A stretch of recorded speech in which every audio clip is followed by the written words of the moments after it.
Hello bachcho, let's see the question, and the question says that find the generating function and general term of the this series. Okay, so that is 1 plus 5x plus 9x square plus 13x cube plus up to n terms. Okay, so key concept for this question is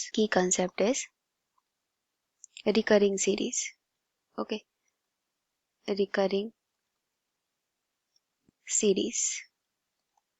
तो recurring series किसको बोलते हैं, जिसमें let's say this is a UN term of any recurring series, तो ये किसके equal होगा, उसके प्रीवियस टर्म के साथ कांस्टेंट मल्टीप्लाई करके और उनका सम।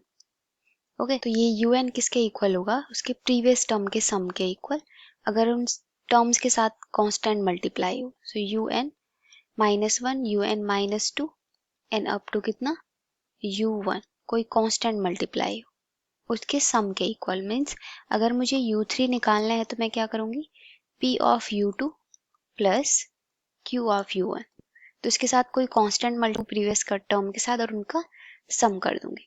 तो यहाँ से मेरे पास हमारे पास क्या दे रखा है, सीक्वेंस दे रखी है, दैट एक सीरीज दे रखी है 5x 1 plus 5x x square plus 13x cube up to infinity.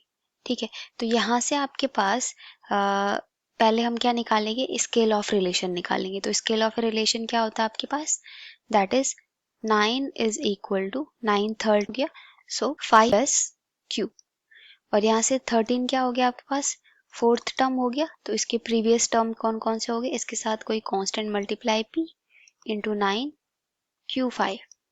Okay, तो अगर हम दोनों को सॉल्व करें तो first term that is equal to 45 implies that is equal to 25p plus 5q, और ये है आपके पास 13 is equal to 9p plus 5q। दोनों को सब्ट्रैक्ट करें अगर हम तो क्या मिलेगा, minus cancel out, minus n minus आएगा इज इक्वल टू, और ये कितना हो जाएगा आपके पास 32। ठीक है, तो यहाँ से p की वैल्यू कितनी मिल गई आपको, p की वैल्यू मिल गई 2। ठीक है, और q की वैल्यू अगर हम फाइंड करें तो फर्स्ट इक्वेशन में अगर हम q की वैल्यू रखें तो that will be 9 is equal to 5p plus q। तो p की वैल्यू रखें तो q की वैल्यू कितनी आ जाएगी, -1। ओके, तो यहाँ से q की वैल्यू कितनी आ गई, -1। तो अब हमारे पास जो जनरेटिंग फंक्शन होगा वो क्या होता है हमारे पास, that is 1 minus p x minus q x square.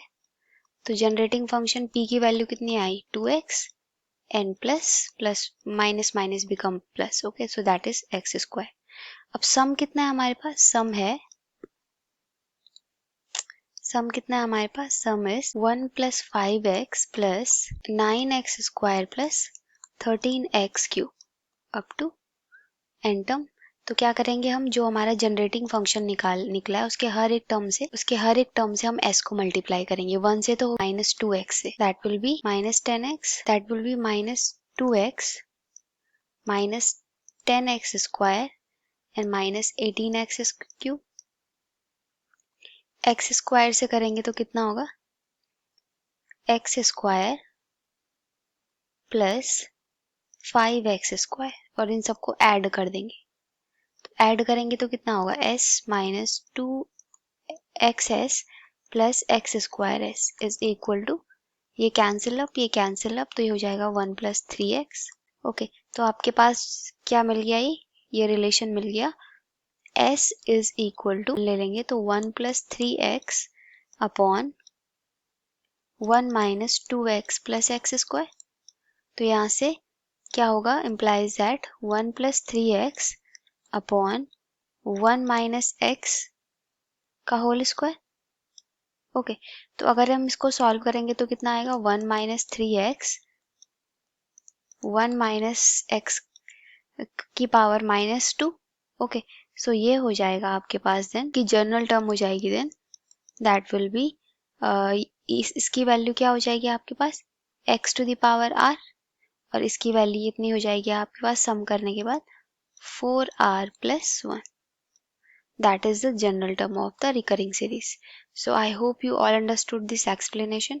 Thank you and all the best.